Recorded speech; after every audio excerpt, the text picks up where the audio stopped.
Good evening and welcome to Chicago Tonight. I'm Phil Ponce. On this Tuesday, November 1st, Clinton's emails and Trump's taxes are dogging their respective campaigns. We'll look at the latest developments in the race for president. It's deja vu all over again in the 10th Congressional District as Democrat Brad Schneider takes on incumbent Republican Bob Dold. The two candidates face off in our candidate forum. Open enrollment begins today for health plans under the Affordable Care Act. But in Illinois and other states, rates are rising and choices are shrinking. Find out why and what options consumers have. We want those people to be taken somewhere like the Community Triage Center where they can get treatment instead of taken to jail lockup and then ending up at Cook County Jail. Instead of getting arrested by Chicago police, some offenders will be diverted here to a new mental health triage center on the south side. Why city and county officials hope it helps keep people out of jail. And bold paintings from the 1920s, plus photographs and industrial design. A new show at the Art Institute looks at an international artist who made a big impression in Chicago. All that and more next on Chicago Tonight.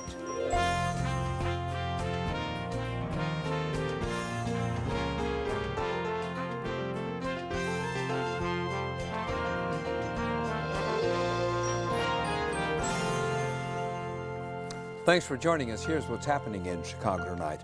October was Chicago's second deadliest month of the year.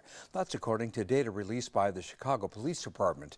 There were 78 murders, 353 shootings, and 427 shooting victims last month. August had the most murders of the year when 90 people were killed. The police department plans to add nearly 1,000 new officers to its ranks over the next 2 years. Well, say so long to the Donald Trump street sign.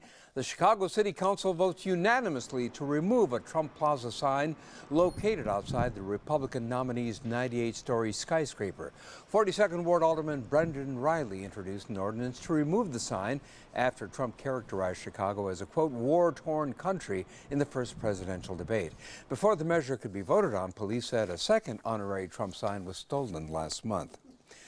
Well, it is official. The White Sox ballpark, formerly known as U.S. Cellular Field, is now Guaranteed Rate Field. As of today, the mortgage company owns the ballpark's naming rights for the next 13 years. Some fans might hope the downward arrow on the stadium's new sign will not reflect the team's fortunes.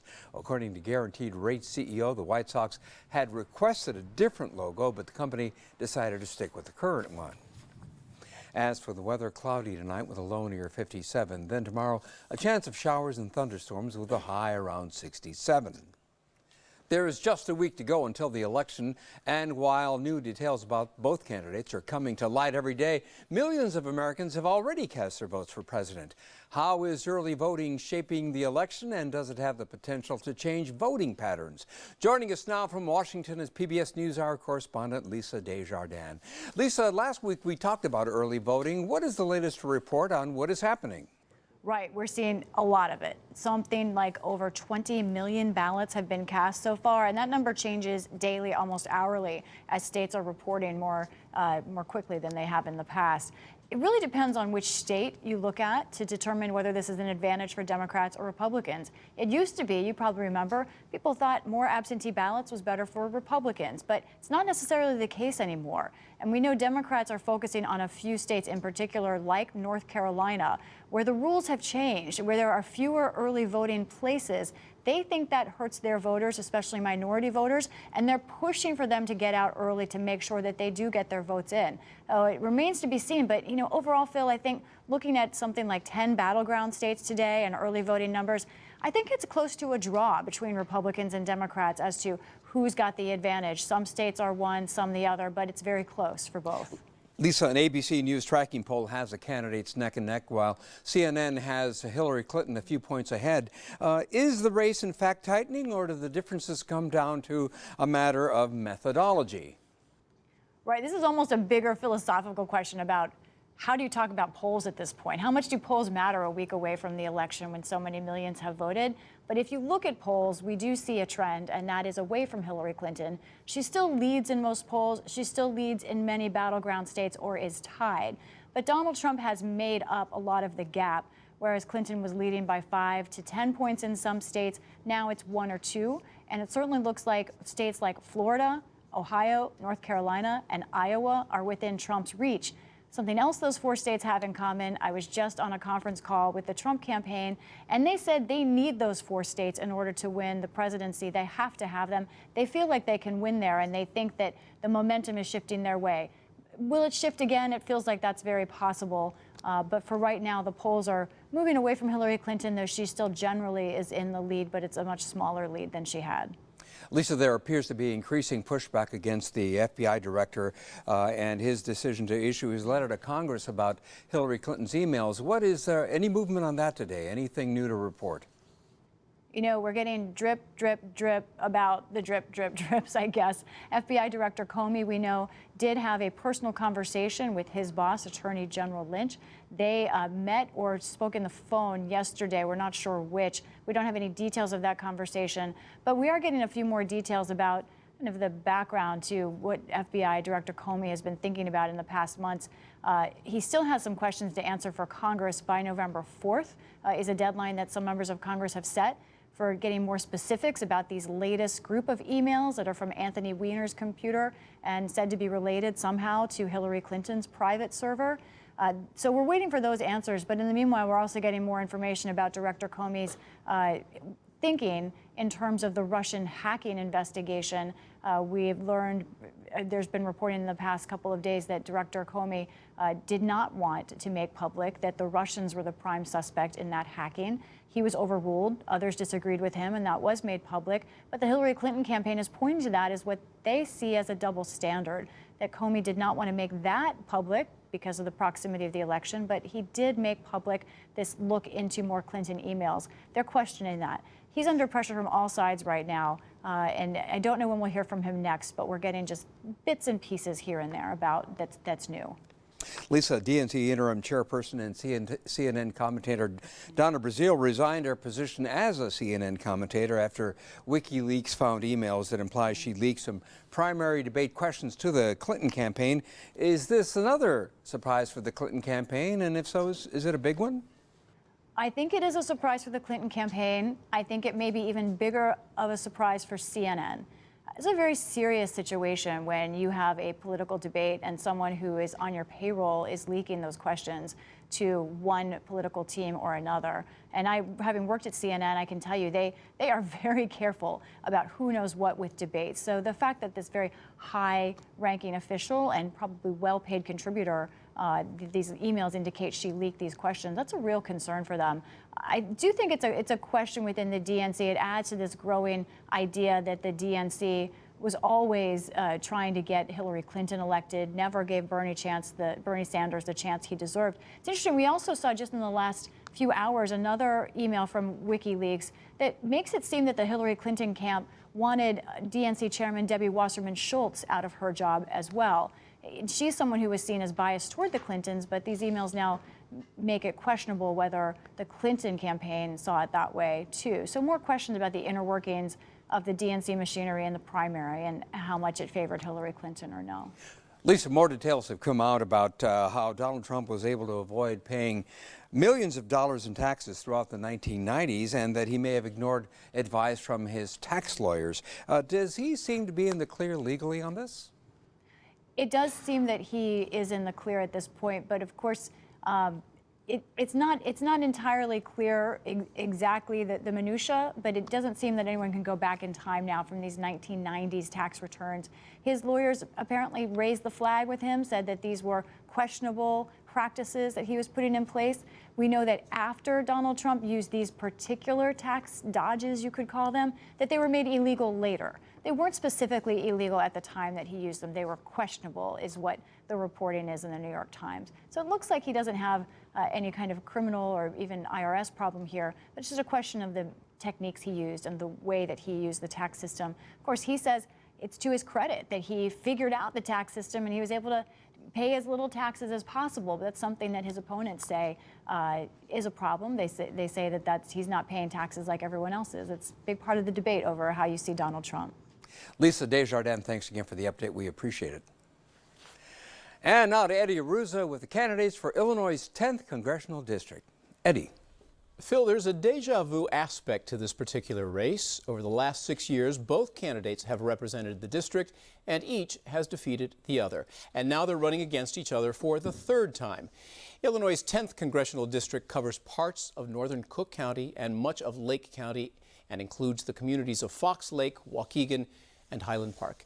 And joining us now are incumbent Republican Congressman Bob Dold, who is finishing his second non-consecutive term in the House of Representatives.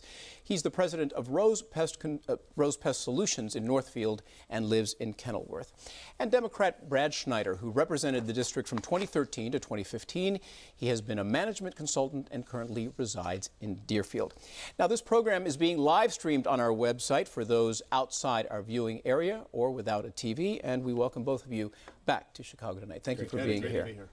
Congressman Dold, let's begin with one of the top stories today, and that deals with Obamacare. Today is the first day of enrollment, and one of the cities hardest hit by the rising premiums is Chicago. They're going up here by an average of about 50%. Donald Trump said today that if he's elected president, he will convene a special session of Congress to repeal Obamacare. Is that what the solution is? Well, I'm not so sure that that's the solution. What we do know is that we're seeing these rising costs that are hitting families that are struggling just to make ends meet. And what we want is we want good quality coverage for not just those in the Chicago area, but all across our country. And so I do think that it needs to be fixed, which is one of the reasons why I think we have to have more choices.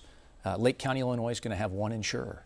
And ultimately, as we see these costs continue to rise and go through the roof, we need to make sure that there's patient-centric care and that we're empowering them to make decisions about their own health care for them and their families. Brad Schneider, what, if anything, should be done about the Affordable Care Act? Well, Eddie, I mean, the first thing is this rise in premiums across the country, and in particular here in Illinois, is a real concern. And I've supported the Affordable Care Act from the beginning, but I've also said there are problems with it that need to be addressed. We need to address these problems, but for the last 6 years, we've seen Republicans in Congress literally put a hand in the face of the president and the Democrats saying, we're going to repeal it, we're going to defund it, we're going to do everything but fix the problems. We need to build on the successes of the Affordable Care Act. For example, making sure that people who have pre-existing conditions can keep their insurance, can get insurance. The fact that we have 20 million people with insurance is a good thing. But we also have to work to make sure we have more competition, that we address the risk corridors so that the companies in the marketplace are able to provide insurance at an affordable cost, but also be able to stay in these marketplaces. So, Congressman Dold, you clearly say that things need to change, so you're for fixing it, not repealing it. That's exactly right. And can you be more specific about what points you would address? Well, I think one of the things that we have to address, and I think one of the things that most Americans, I think, like, is the idea that you can't be denied access to insurance if you have a pre-existing condition. Or in this economy, the fact that a 26-year-old can stay on their parents' insurance, I think is a good thing, and I think most Americans would agree. So you wouldn't vote for repealing it? No. In fact, I was one of 3 Republicans in this Congress that actually voted not to repeal the Affordable Care Act because there was no replacement to put in place. So this is about how we come together in a bipartisan way to actually fix the problems going forward. But there is a difference here. When Mr. Dold was in Congress the first time, he voted 5 times to fully repeal the Affordable Care Act, and when he came back this time, he voted with the Republicans for a budget that would have defunded the Affordable Care Act, which is a distinction really without a difference. Well, I think there is a big difference. There's no question about it, because I'm the only one that actually is going to be able to work in a bipartisan way. We're talking about 1/5 of our economy. And what we don't want is we don't want 1/5 of our economy decided without a single bipartisan vote. And ultimately, we know, as we look at what's been able to get done in the Congress over the course of the last 22 months, we've had some pretty substantial things get done, and they've all been with bipartisan support. The Chicago Tribune, the Daily Herald, the Chicago Sun-Times have all endorsed my candidacy in this race because they recognize that I am the bipartisan leader that is going to accomplish these things. My opponent has been recognized as a partisan, is going to fall in lockstep with his so we can move on. Sure. Well, I was going to say, we've both been rated in the top 15% among members for bipartisanship, but there's a real difference. The Republicans have blocked every effort to fix the Affordable Care Act, working instead to repeal or defund it or dismantle it. Let's move on to the subject of Donald Trump, because both of you oppose him. You came out in opposition to Mr. Trump last December, so you were among one of the first Republicans to do so. But are you getting any pushback? Because now a lot of Republican voters want their Republican candidates to support the party and the presidential choice. Well, what I think people are looking for is leadership. And back in December of 2015, as you pointed out, I was one of the first Republicans to come out to say not only would we not support him, we would not vote for him. His comments about women, about Latinos, about Muslims, about the disabled, they are not defensible. But when he said John McCain is not a hero because he was shot down and he prefers those that were not shot down, my uncle was the second one shot down in Vietnam. He spent 8 years and a day in a prison in North Vietnam, 2.5 years in solitary confinement. So if anybody wants to say that his service to our country is anything less than heroic, for me it's completely unacceptable. Have you gotten any pushback to your opposition to Mr. Trump? Of course we've gotten pushback, but you know what? We're not going to change our position based upon what people want to hear. Ultimately, I think what people are looking for in the 10th District is they're looking for leadership. They're looking for people to stand up to their party when we think that they're wrong and be able to really go to bat for the people and the citizens of the 10th District. And that's what I've demonstrated an ability to do. What you see here is an example of Mr. Dold trying to have it both ways. In September, he was the keynote speaker at a Beat Hillary fundraiser event. He has given money to the Lake County Republican Party that is endorsing Donald Trump, working to help get him elected. This is an event. He has clearly said that voting for Hillary Clinton would be a disaster. The only thing standing between Donald Trump and the White House is Hillary Clinton. Well, Mr. Trump's fortunes seem to have improved a little bit this week with the latest email revelations involving Hillary Clinton. Could you work with a President Trump? Well, I hope we're not going to face that. I've supported Hillary Clinton from the beginning. I believe that Donald Trump is not only unfit to lead our nation, he's unfit to be commander-in-chief. This is someone who divides us, who's trying to create separation in this country, has no respect for our Constitution, no respect for our structures of government. This is someone who is wholly unqualified to be president, and I pray that he doesn't get the chance. Congressman Dold, if you're not supporting Mr. Trump, and presumably you're not supporting Hillary Clinton, who are you supporting? Well, what I've said is that I'm going to write someone in, and what I believe to do is that we want someone that's going to be uniting the country, provide a vision about where we can go. Do you want to reveal who that is? No, I'm not sure who that's going to be at this point in time. We So still have a week. We still have a week to go. Fair enough. And ultimately, we want to talk about. I think the vast majority of the country actually right now doesn't like either candidate. And so I think what people are actually looking for is someone that's going to be able to unite the country and provide a vision about how we grow our economy, how we deal with national security and bring ourselves together. Ray Schneider, let's switch to immigration here, because there has been no action on any kind of immigration reform for a very long time. Presumably the next Congress will try to deal with it. What do you support? I sure hope so. And let's be clear, there's only one reason we don't have immigration reform today. And that's because the Republicans in the House of Representatives, the Speaker of the House, has refused to allow even a debate or a vote on the floor of the House for this legislation. I was proud to be one of the members of Congress in 2013 who introduced the comprehensive immigration reform package. That was the parallel to what passed in the Senate, introduced by the Gang of Eight. But the only reason we don't have that is because the Speaker won't allow it to come to the floor. So is there any way that you can work in a bipartisan way to get some sort of legislation that would please both sides? Oh, absolutely. And I believe if the legislation we introduced in 2013 came to the floor for a vote, you would have overwhelming support on both sides of the aisle.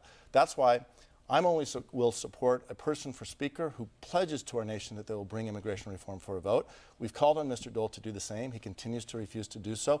I'm hoping tonight you will make that pledge. Yeah, listen, one of the things that we do know is that if he's talking about Nancy Pelosi, and I think that he probably is, Nancy Pelosi actually was the Speaker of the House.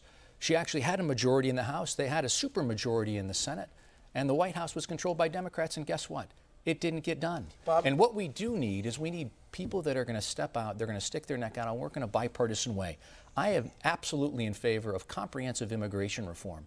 But I do know that the only way that this gets done is by people working together in a bipartisan way. And what has been demonstrated time and again is that my opponent only works in a bipartisan or a partisan way. I work in a bipartisan way. We're confusing the facts. No, the I'm facts. not. Let me finish. I let you speak. Okay. The facts are that it was in 2013 that the bipartisan Gang of Eight passed immigration reform in the Senate. John Boehner was the Speaker of the House. We introduced that bill in October 2013. It never came to the floor for a vote. Speaker Ryan refuses to allow it to come to the floor for a vote. These are the speakers you continue to support. I will not support anyone, whether it's Pelosi or anybody else, who does not pledge to our nation that we will bring comprehensive immigration to the floor. Congressman, you've been there for the last 2 years, and you said sir. it needs somebody who's willing to stick their neck Absolutely. out. And you have been considered more of a moderate Republican. No question. Can you point to instances where you have stuck your neck out to try to get comprehensive immigration reform during your time there? So absolutely. So we're working with Mario Diaz-Balart, with Luis Gutierrez, and others to basically work on comprehensive immigration reform. whether it be the DREAM Act, but again, first bill I introduced in Congress was actually an immigration bill called the Startup Act. We're educating the best and the brightest from all over the world here in our nation, and as soon as they graduate with a master's degree or a PhD, we end up kicking them out to go compete against us. Eddie, I can't think of anything so silly. We want them to stay here, innovate here, create the next new patent here, because we know empirically that creates more American jobs. Do you support the wall that Mr. Trump has proposed? No, listen, we need to make sure we have border security, but we need to let our experts down there determine who is coming into our nation in the midst of a war on terror. But we also have to say, how do the 12.5 million people that are living in the shadows go to work each and every day without fear that they're going to be separated from their families? The only way that citizenship, yes, you support that? I do support that. Brad but the only Schneider, way this is going to get done is with bipartisan support. support. I'll tell you where I disagree with Mr. Dold. Mr. Dold is part of the inner circle of Speaker Ryan's leadership group. He has the chance to go to the Speaker and say, let's bring this to the floor. It's 2 years But are there and he distinct policy refuses. differences that Mr. Dold has set out that you have? No, I believe we have to have a pathway to citizenship. I believe we have to take care of the dreamers. I've been consistent on this throughout my career, before I came to Congress, when I ran the first time, when I served in Congress. Mr. Dold has been on all sides of this. The voters of this district deserve someone who's going to stand with them 100% of the time and not just swing with the political winds of change. We haven't swung with the political winds. I think that's also important to note. We're working in a bipartisan way, and that's one of the reasons why Luis Gutierrez and I have done events up in the district. Again, in a bipartisan fashion. You voted for the King Amendment that would have targeted dreamers. That's absolutely. You're talking about targeting dreamers. That's not the case. We are for the DREAM We need Act. to move forward. Let's talk about gun control, Mr. Schneider. What kinds of, if any, gun control laws, gun changes do you support? Well, so this is a crucial issue. We saw in the beginning of the show today that October was the second worst month, only surpassed by August here in Chicago. We need action in this country. For me, it's a personal issue. I'm named after my mother's uncle, who was murdered when an assailant walked into his office and shot him 4 times. My first speech on the floor of the House as a member of Congress talked about the issues and the challenges we face. I called for a return of the assault weapons ban. I called for universal background checks on all transfer of guns. I think we need to work not just on limiting access of guns to people who shouldn't have them, but we have to work on the mental health issue. 2/3 of the people who will die this year from gunshot wounds will take their own lives. And we have to deal with the economic challenges in the communities most hardest hit. I was proud to be part of a group that introduced this legislation in 2013. I supported the legislation then. When I go back to Congress, I will support it. And again, the only thing blocking it is the Republican Speaker of the House. Congressman Dold, as you mentioned, you have been endorsed by the Tribune and the Sun-Times, but one caveat that the Sun-Times said is that we, and this is their words, we wish Dold were bolder, a real leader in getting gun legislation to the floor of the House. This is gun legislation that you have proposed. So how do you respond to that? Well, I would say that I have been leading with regard to it, and frankly, as one of the very few Republicans that was working with Gabby Giffords and Mayor Bloomberg and others, working in a bipartisan way on comprehensive background checks, which is honestly one of the biggest things that we can do to ensure that people that have a mental illness, people that are violent felons or known or suspected terrorists aren't able to purchase weapons. I've also been, co-sponsoring legislation with regard to trafficking, with regard to keeping guns out of the hands of domestic abusers, because we know in that type of a situation, if there's a gun involved in a domestic abuse situation, the chances of death go up 5 times. I also was leading on a bipartisan way with Robin Kelly to try to make sure that the no-fly, no-buy, making sure that we're keeping guns out of the hands of known or suspected terrorists, actually tries to move forward. Well, and now, this is a piece of legend. Eddie, has accused you, in terms of the no-buy, no-fly bill, that you have not supported it. That's absolutely not the Well, case. I'll give you a perfect example It's of that. absolutely not the case, Eddie, and let me just tell you why. Because you can either take Brad's word for it, who's desperately trying to get a job back, or you can take the word of Gabby Giffords, who is a former Democratic congresswoman who runs American for Responsible Solutions, who said Bob Dold has stood up to the gun lobby and has been a bipartisan champion for common sense gun legislation. Mr. Schneider, I'll let you respond. How do you get information that he has not supported this bill? The simple fact is he's voted 28 times against the Democratic effort to bring no-fly, no-buy to a vote. But more importantly, and this is the most concerning thing to me, there's a simple petition. 218 signatures would force the Speaker to allow this bill to have a vote. He has signed these petitions in the past, but on this issue, you haven't deemed it important enough. I don't know how you say to the parents of the victims of Newtown, to the victims of the Pulse shooting, to all the victims in this country who have lost someone to gun violence, why having a vote isn't worth your signature. The thing that's so amazing to me is that people are dying out here, Eddie. They are dying on the streets, and we don't have to look much further than the city of Chicago. This is an issue that, frankly, my opponent wants to play politics with. He wants to use this for cheap political points. And you know what? This is well beyond political points. We need to come together and actually solve this problem. We need to have comprehensive background checks, and that's the thing that I continue to lead on. What about an assault weapons ban? Listen, I think that needs to be on the table. We're not taking anything off the table. Here's the thing Dold won't say whether he does or not. I said it has to be on the table. No, it's not. It should be taken care of. This is the thing that is amazing to me, is that my opponent wants to play political games over and over and over again. It's and when not it comes to political bringing games. people together, it's not political games. It to is. The parents who have lost a child to gun people violence, are dying, and when to you the want to play, spouses. what the All thing right, is that these we people need to deserve move a vote. forward We need to move on. this We need to stuff move done. They deserve a on. We vote. need to move on. Let's talk. I agree with you. Let's talk Then why do you quickly. block it? I'm not blocking it. I'm actually trying to get one done. Sign the petition. Congressman, Mr. You don't Schneider, let's understand move how on. it Let's works. talk a I little. do, Bob. The thing that we won't do, Gentlemen, Eddie, let's is we're move not on. going to Let's take move on. we're not going to Congressman, take let's move our on. You've cues signed from these someone that's petitions been in the ranked as past. one of the Mr. least Schneider? effective members of Congress. Let's move on. Let's talk about entitlements. Quick takes on this: Social Security and Medicare. How do you shore them up? Well, I think that we have to do is we have to talk. Which one are we talking about specifically? let's start take with Social Social Security. Social Security, we have to focus on how do we make sure that we potentially raise the cap, and ultimately we have to have, I think, multiple options on the table to say do we raise the age? Someone maybe at 53, 52, do they work an extra 3 months? But ultimately, it's going to be a bipartisan solution that gets this done. So raising the cap is probably one of the things that has to be on the table. I'm not taking anything off, but ultimately, a bipartisan solution is the thing that solves Brad it. Schneider? So we have to work to make Social Security stronger, to ensure that Medicare and Social Security are there, not just for this generation, but for every generation. And I've been fighting this throughout my career, which is why I'm proud to have the endorsement of both the National Committee to Preserve Social Security and Medicare and the Alliance of Retired Americans. I believe we have to address the cap. I think someone making $1 million a year should pay the same rate into Social Security as their employee making $75,000 or $100,000 a year. But unlike Mr. Dold, I don't think we should raise the retirement age. You take people at the lowest 20% income earners, those who are going to be most dependent on Social Security, their life expectancy is to 76. Raising the age retirement from 67 to 70 would cut their benefit by fully 1/3. Quickly, That's Congressman, not do you fair. support raising the age? I think it has to be on the table. And so the question is how. Certainly not for any current beneficiaries or those that would be in the system shortly.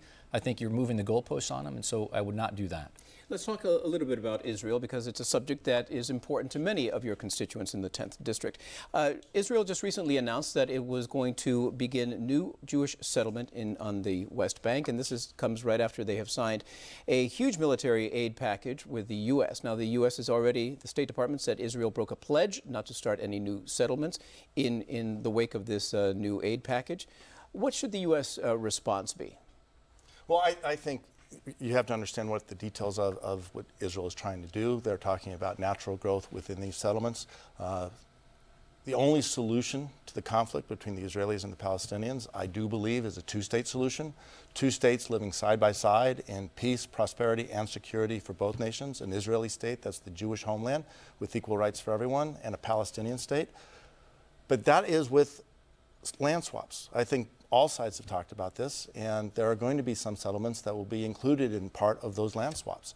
So I think this is something that negotiations between the two parties should settle. I don't think it should be forced from the outside. Congressman Dold, the President Obama's administration hasn't had the warmest relationship with Prime Minister Benjamin Netanyahu. What needs to change to move forward? Well, I think that we need to let the world know that we will stand shoulder to shoulder with our one true ally in the region, and that's the state of Israel. And what's so troubling to me is to take a look at what we've done right now with regard to the Iran deal. The Iran deal, again, I think will haunt us for generations. They were giving $150 billion of sanctions relief to the world's greatest state sponsor of terror, who has said time and again that they want to drive Israel into the sea and wipe them off the face of the map, that they are the little Satan. And ultimately, what's so interesting is that my opponent, who came out against the Iran deal, I mean, after I invited him to come out and say, please join me, let's make the 10th District and show that this is not partisan, flip-flopped on the deal in order to make sure that he was saving his own political skin. So in the primary. You believe the Iran deal needs to be nixed? I absolutely think that we need to talk about increasing sanctions, and we need to make sure that we're holding them accountable. It's a bad deal, and it needs to be reversed. So Mr. Dold's been lying about my record on this for the It's better not a part lie. of the year. It's right I let there. you finish. Let me speak. He's been lying about my record. We both oppose the deal, but the deal is in place. Mr. Dold's position to dismantle the deal, which, by the way, is the same position as Donald Trump, is not just reckless and irresponsible, it's dangerous. It would leave Iran on the threshold of a nuclear weapon. But you oppose the deal. Now you say that it should remain as it is. No. What I say is the United States has to enforce the deal. It is the responsibility of the United States to keep our nation and our people safe, both here and around the world. That means making sure Iran never, ever gets a nuclear weapon, not just for the 15 years of this deal, but forevermore. I believe we have to make sure this deal keeps Iran away from a nuclear weapon, and over the course of the terms of this deal, we have to push back and make sure that after the deal reaches its end, we're in a position to still make sure Iran never, ever gets a nuclear weapon. Mr. Dold wants to dismantle the deal, leaving the United States out in the cold. If our goal is to make sure that Iran never gets a nuclear weapon, this deal all but preserves it. And that's Bob Menendez that's saying this. Okay, so listen, the things that were wrong with the deal before are still fatally wrong with the deal today. And again, they are preserving the nuclear infrastructure in place and creating a far more dangerous world. My opponent, again, is flip-flopped on this deal. He wants to have it both ways. And frankly, that's just unacceptable. And what is going to happen is that in the future, there is going to be an issue where we're going to need to hold the administration accountable. And the question is, will Brad be able to do it? Because he's already shown that he's willing to flip-flop for political expediency. No, what I've shown is that we both looked at the deal. I saw that there were gaps and risks in this deal that made it harder to enforce and threaten the already chaotic region.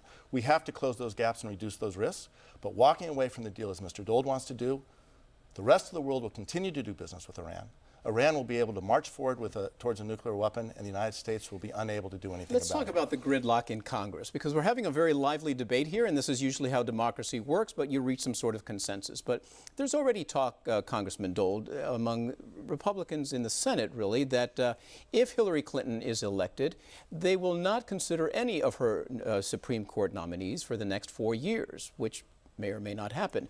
And there's talk about other things happening in case one of the other candidates wins. So how do you break this gridlock, this almost unimaginable, unprecedented gridlock? Well, first of all, I think that's a huge mistake to say that you're going to block whomever is going to be at 1600 Pennsylvania Avenue from trying to move forward, because the American people want us to work together and get things done.